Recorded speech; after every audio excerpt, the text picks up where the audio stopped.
হ্যাঁ আছি আলহামদুলিল্লাহ, ভালো আছেন? এটা একটু পরি, কিন্তু আমি আমি একটা আবায়া পরা আছি, জানি না এটা পরলে আসলে কেমন লাগবে, বাট তারপর আমি ট্রাই করি, কারণ পরার পর না একটা লুকটা একটু চেঞ্জ হয়ে যায় আসলে যে কোনো আবায়া। নিচে কাজ দেখা, আপু পরাটা গিফট করো, আমি পাবো কিনা তাই জানি না, আর গিফট করতে গিয়ে করবো আপু, আমি একটা স্টকে পাবো কিনা জানি না। এই হচ্ছে অলিভ গ্রিনটা, এটা হচ্ছে লাইট অলিভ, হ্যাঁ এটা হচ্ছে লাইট অলিভ। আমি একটার উপর আরেকটা পড়লাম, বাহরাইন থেকে দেখছি, জাইরিন জান্নাত আপু, এতক্ষণ মনে মনে খুঁজতেছিলাম যে বাহরাইনের আপুটা কই, আপুটা কই, এতক্ষণ পরে ও কি দিলা। ফ্যাব্রিকটা কি zoom fabric, zoom fabric, zoom ফ্যাব্রিকে করা।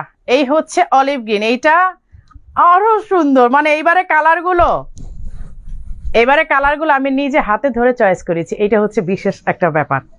কারণ প্রতিবার হয় কি যে বলে দিই এই এই কালার করো, এইবার আমি নিজে